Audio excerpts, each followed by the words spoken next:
तो दोस्तों अफ्तारी में इस शरबत का एक गिलास सिर्फ और खाया पिया हजम मैदे की जलन और तजाबत के लिए भी बहुत ही अच्छा है। एक गिलास रोजाना और भारीपन भी महसूस नहीं होगा।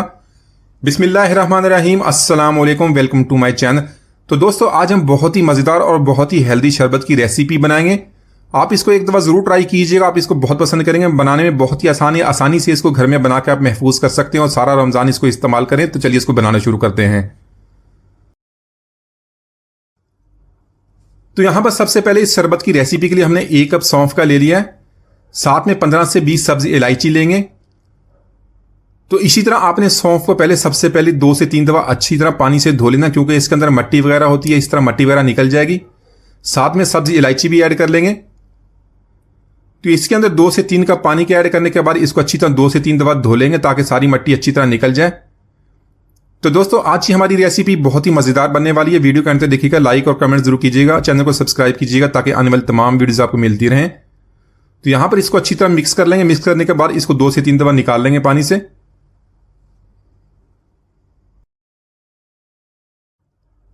सौंफ और इलायची को 3 से 4 दफा हमने पानी से धो लिया था। यहां पर इसके अंदर 2 से 3 कप पानी के ऐड कर लेंगे। इसको 2 से 3 घंटे के लिए छोड़ देंगे ताकि सौंफ हमारी अच्छी तरह फूल जाए।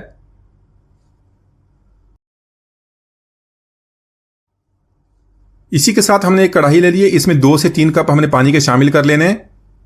पानी को गर्म करने के बाद यहां पर हमने पुदीना लिया। पुदीने को हमने इसकी जड़ें काट दी हैं, उसको डंडियों के समेत इसके अंदर शामिल कर लेंगे। तो पुदीने को आपने इस्तेमाल करने से पहले इसको बहुत ही अच्छी तरह धो लेना, क्योंकि वो इसके ऊपर जो मट्टी वगैरह थी वो निकल जाएगी। तो पुदीना शामिल करने के बाद देख लें, अगर थोड़ा सा पानी और ऐड कर लेंगे ताकि अच्छी तरह पानी के अंदर डूब जाए। साथ में इसको मीडियम टू लो फ्लेम पे इसी तरह बॉईल करेंगे। तकरीबन 10 मिनट तक इसको बॉईल करेंगे तो ये सारा जो पुदीना है, इसका जो सारा असर है इसके अंदर मिक्स हो जाएगा। तो आप भी इस आसान रेसिपी को बहुत ही आसानी से बना सकते हैं, बगैर किसी केमिकल के आप इसको बना के महफूज कर लें।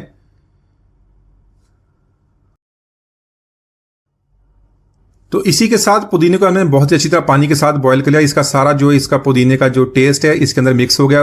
कलर भी देख लें चेंज हो गया।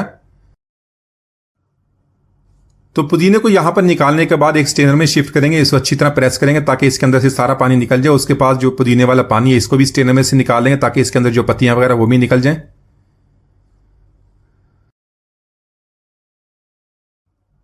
तो यहां पे इलायची और सौंफ उसी पानी में जिसमें हमने इसको भिगोया था थोड़ा थोड़ा करके मिक्सी में ऐड करेंगे। तो मिक्सी में ऐड करने के बाद इसको तो अच्छी तरह पीस लेना है। इसको बहुत ही अच्छी तरह ग्राइंड करेंगे।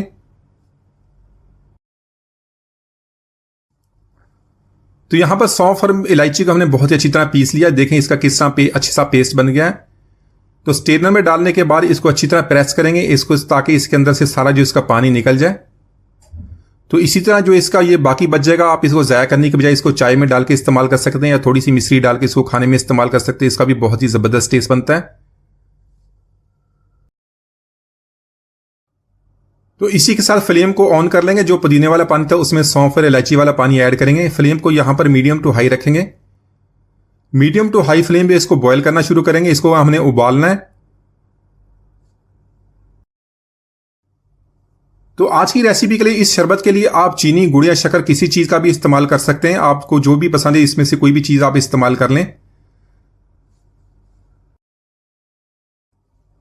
तो इसी के साथ इसके अंदर चीनी ऐड कर लेंगे। चीनी यहां पर मैंने 1.5 कप ऐड किया है। इसको आप अपने टेस्ट के मुताबिक कम या ज्यादा कर सकते हैं। अच्छी तरह मिक्स करने के बाद इसको इसी तरह बॉईल करते रहेंगे। इसी तरह इसको बॉईल करते हुए इसके ऊपर जो झाग आएगी इसको उतारते रहेंगे। थोड़ी देर के बाद इसको दोबारा चेक कर लेंगे। जो इसके अंदर झाग बनती रहेगी इसको साथ साथ उतारते रहेंगे। इसी तरह इसको साफ करते रहेंगे।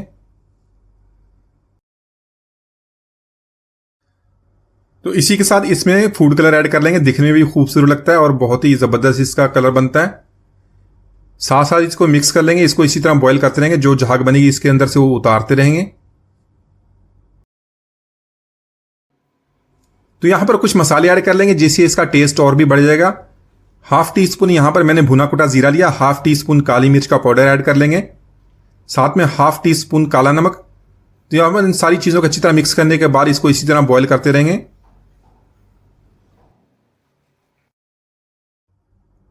तो इसी के साथ इसमें 1 टेबलस्पून हमने व्हाइट विनेगर सफेद सिरका ऐड कर लेना है। इसको अच्छी तरह मिक्स कर लेंगे। सिरका ऐड करने से ये कि ये जब हम इसको स्टोर करें तो जिसके अंदर चीनी डाली वो जमती नहीं है और बिल्कुल शरबत की फॉर्म में उसी तरह लिक्विड फॉर्म में रहती है।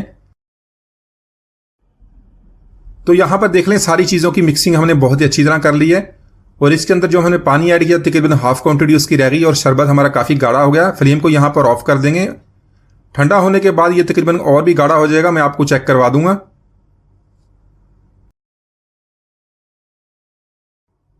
तो यहां पर आप देख लें शरबत हमारा नॉर्मल टेम्परेचर पे आ गया है और काफ़ी गाढ़ा भी हो गया है। तो इसी तरह इसको बना के आप महफूज करते हैं किसी एक बोतल में डाल रहे हैं। बिल्कुल आपकी बोतल ड्राई होनी चाहिए, उसके अंदर आप इसको महफूज कर लें। इसी के साथ हम इसके साथ इसका शरबत तैयार करेंगे, बहुत ही ज़बरदस्त शरबत। तो यहां पर शरबत बनाने के लिए हमारा काम बहुत ही आसान हो गया। गिलास में आपने बर्फ ऐड कर लेनी है, साथ में लेमन आपने ऐड करना है, थोड़ा सा तुखबलंगा ऐड कर लें, साथ में शरबत और ठंडा पानी। तो इसको अच्छी तरह मिक्स कर लेंगे। तो माशाल्लाह हमारा बहुत ही मजेदार शरबत हमने बहुत ही आसानी से बना लिया। एक दो जरूर ट्राई कीजिएगा। उम्मीद आज की रेसिपी आपको पसंद नहीं मिलती है। इजाजत दीजिए। अल्लाह हाफिज।